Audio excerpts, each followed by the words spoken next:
Ya, jadi ya, Gereja Katolik Perintis abad ke-7 itu, ya, ini adalah sumber primernya sudah jelas dan seorang pakar yang sudah mengakui, yaitu almarhum Profesor Dr. Sucipto Wirjo Suprapto. Itu sumber primernya, tak bisa terbantahkan. Jadi jangan pernah mengatakan gereja Katolik itu baru hadir pada abad ke-14. Ya kan? Wrong way, salah jalan. Ya kan? Sesat pikir. Pada abad ke-7. Ya. Dan catatan itu adalah ahli sejarah. Syekh Abu Salih Al-Armini. Ya, atau Sak Abu Salih Al-Armini. Jadi itu catatan oleh seorang. Kalau ini sih namanya kayaknya lebih ke ini ya, lebih ke orang ya, kalau kita tebak agamanya atau apanya, tapi ya belum tentu juga. Kalian tahu siapa penyair tuh yang biasa dipakai untuk itu? Khalil Gibran. Itu kan seorang Kristen tuh, Koptik. Banyak yang pikir dia agamanya bukan Kristen. Khalil Gibran itu Kristen. Jadi jangan heran di sana. Misalnya kalau kalian tahu Tariq Aziz, itu Kristen dia. Yang dulu Perdana Menteri Irak, Tariq Aziz. Ya. Nah, sekarang di Barus itu berdiri suatu gereja yang namanya Bunda Perawan Murni Maria. Salah satu gelar Maria, Bunda Perawan Murni Maria. Nah itu garis besarnya. Ya yang kita hafal garis besar ya. Sebagai mahasiswa itu, jangan menghafal garis kecil. Ya, Firda Nandus kan namamu? Firdanus. Firdaus enggak jadi, Firdanus enggak juga. Firdanus. Ngapa enggak Firdaus ya? Tanyakan bapak saya, Pak. Ya.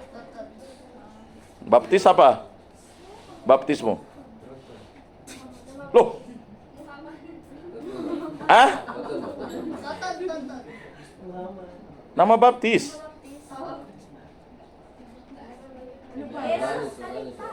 Hah? Yordanus. Kok dia bisa lupa ya?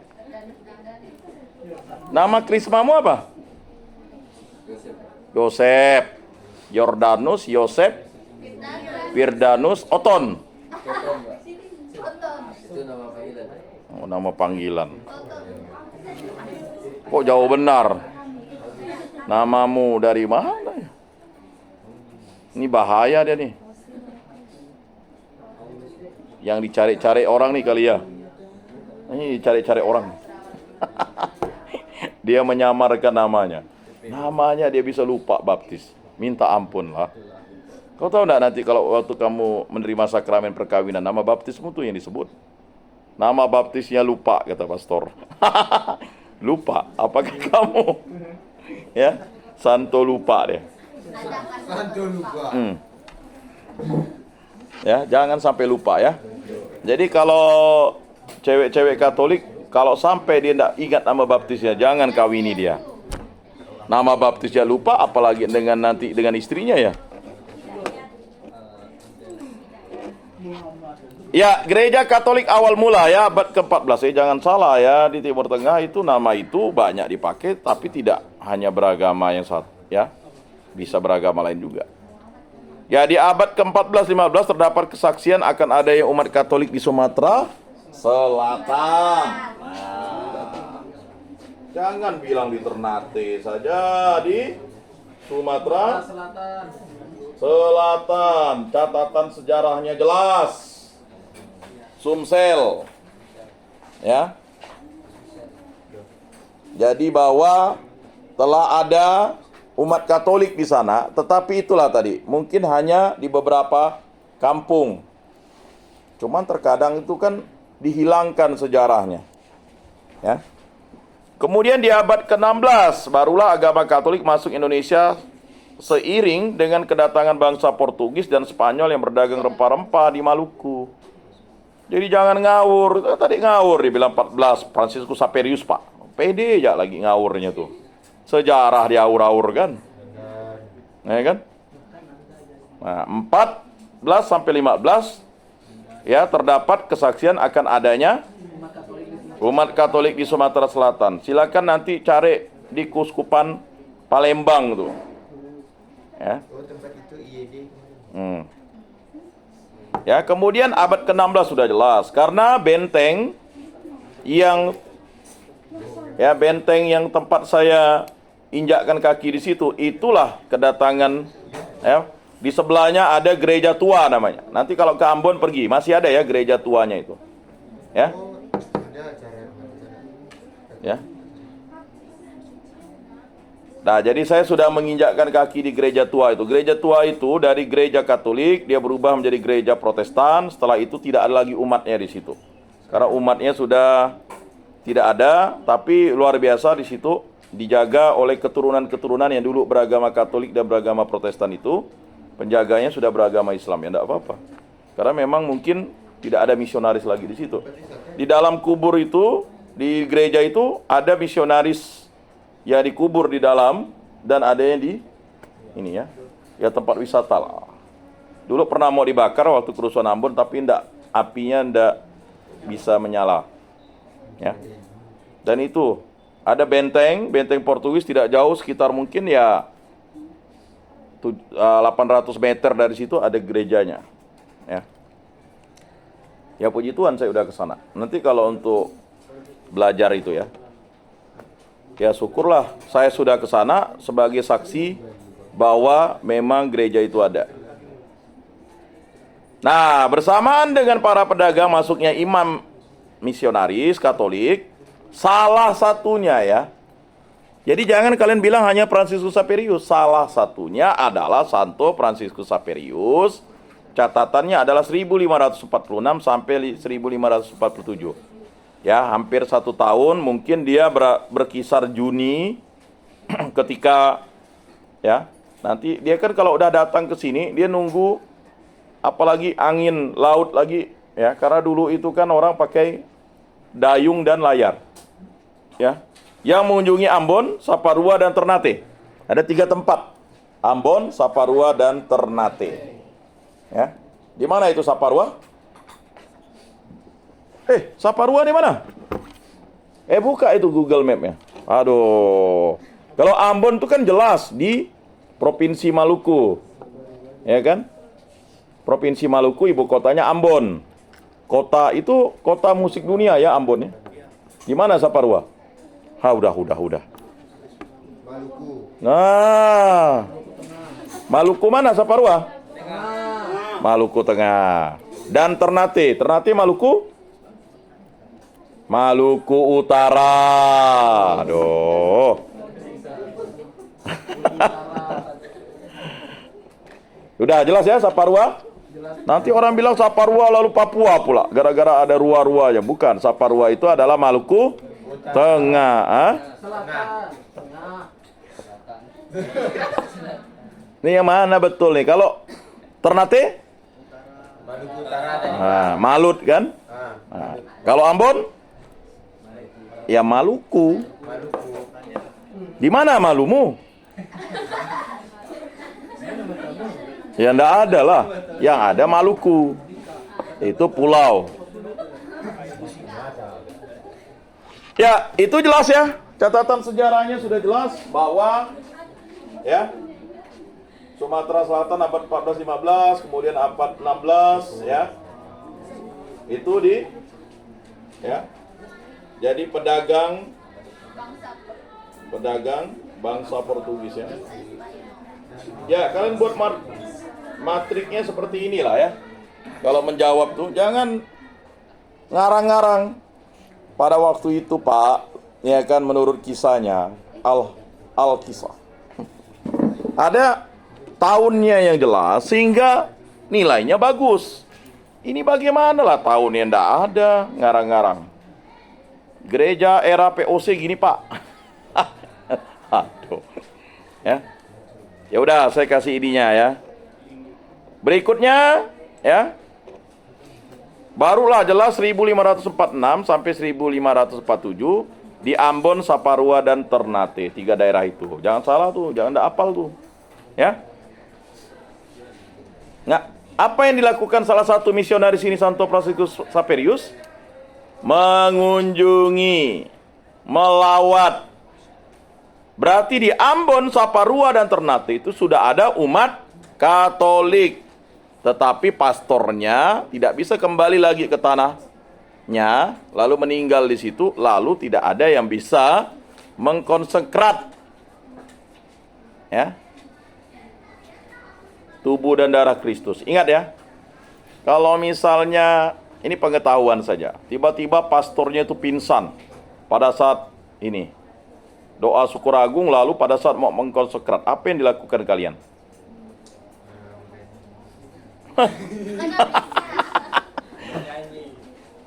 Apa yang kamu lakukan? Pendarasan. Ya, Pak, ya, Pak. Ya. Siap. Hah? Apa yang dilakukan? Tolong pastor buat rumah sakit. Kan umat belum nyambut tuh. Diganti prater. Mana bisa? Itu harus imam yang tertabis. Diakon ya. Tabisan pertamanya enggak bisa. Jadi yang kalian lakukan ya, selain tadi yang pertama itu membawa pastornya ke rumah sakit, itu bukan benar, itu baru awal. Kalau dia enggak sakit, hanya pingsan lapar, kok bawa ke rumah sakit? Ya bisa terjadi dia pingsan, lalu dia tidak mau dibawa ke rumah sakit. Bukan itu, ada yang membantu imam itu, ya kan, untuk dibawa ke pastoran atau ke tempat klinik atau mana. Ada yang langsung, ya, mencari pastor terdekat, paham ya, pastor terdekat, untuk melanjutkan misa itu. Umat tidak bubar. Kalau misalnya tidak ada pastor terdekat, Hah? Ya, kalau benar misalnya benar tidak ada terdekat pastor. Hah? Ya tetap harus carilah. Karena itu udah setengah. Ini dia udah konsenkrat misalnya. Waktu pas yang anggur, ini setengah nih. Hah? Kamu nih. Hah? Radiakon bisa. Nggak bisa. Iya kan udah setengah tuh. Nggak bisa. Jadi itu tadi, tetap harus mencari imam untuk melanjutkan misa itu dan umat tidak bubar. Tunggu dia siuman. Kalau iya boleh. Dan umat nggak boleh lari. Nggak boleh pulang. Kalau pulang kan berarti tidak ikut misa deh. Kalau memang tidak ada imam waktu itu ya udah. Jadi ibadat sabda dilanjutkan ya udah. Jadi itu dikemaskan kembali karena itu tidak ada yang bisa melanjutkannya. Kalau betul-betul imamnya. Ya enggak bisa dong. Tidak ada hak. Jadi ingat, awam yang tidak, awam tak tertabis. Pokok awam itu enggak bisa. Jadi kalian sebagai katekis harus mengingatkan itu kepada itu, enggak bisa. Dan sebagai katekis kamu harus mengemaskan itu. Karena ada yang sudah dikosenkrat, yaitu hostinya itu disimpan ke tabernakel. Ya kan? Paham ya? Mentang-mentang kamu katekis selalu kamu bagikan, ya enggak bisa dong. Imam itu hanya membantu membagikan komuni yang telah dikonselir oleh imam yang tertabis itu kan itu pun berdasarkan SK uskup. Tapi tidak ada kewenangan karena prodiakon atau asisten imam tak lazim itu bukan ditabiskan, hanya dilantik. Paham ya? Nah, diakon itu pun juga tidak bisa mengkonseklirnya karena dia kan memang hanya tingkat pertama. Dia bukan tingkat kedua tabisannya. Ya. Dia hanya berada di pinggir altar itu, ya. Jelas ya? Udah ya, udah apa deh pengetahuannya. Jadi dikemaskan lagi, ya anggur yang tadi tidak jadi dikonseklir dikembalikan lagi. Kalau misalnya, ya kan, apa yang udah dikonseklir tuh? Ya, hosti yang sudah dikonseklir menjadi daging itu disimpan di tabernakel. Jadi tidak dibagikan ke umat. Nanti tunggu pastornya, ya kan, sehat kembali minggu depan, ya itu. Tapi kalau belum terjadi konseklir, itu dikembalikan lagi tak boleh ditaruh di tabernakel. Yang taruh di tabernakel itu adalah yang sudah ya.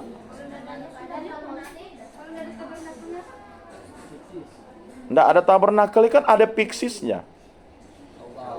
Lalu ada suatu tempat yang layak dan pantas, bukan namanya tabernakel, dan itu harus dihidupkan lampu suci, kan? Nah.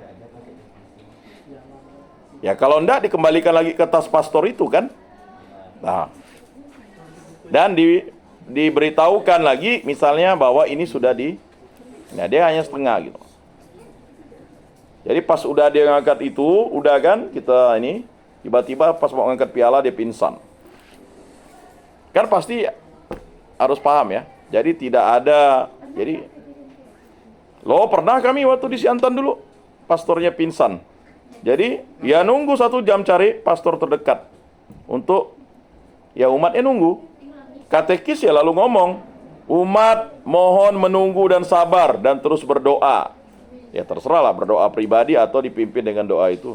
Sampai ya imam yang terdekat itu datang untuk melanjutkan misa itu. Paham ya? Bukan kalian yang melanjutkan misa, enak benar. Itu pengetahuan. Paham ya? Nih ya, sebagai katekis guru agama nanti ya. Tiba-tiba nanda pula langsung pakai alba, lalu pakai kasula, enak benar, dari mana? Saya dulu menjadi pastor, Pak. Hah? Jadi imam yang disebut pastor itu ada tabisan. Ya, sedangkan diakon aja tidak bisa mengkonseklir itu. Padahal udah tabisan pertama kan. Nah, yang bersejarah 46 diakon di mana? Ladehero ya. Luar biasa ya 46. Pater, Pak. Pater. Mana pater? Ini pater juga. Itu paten.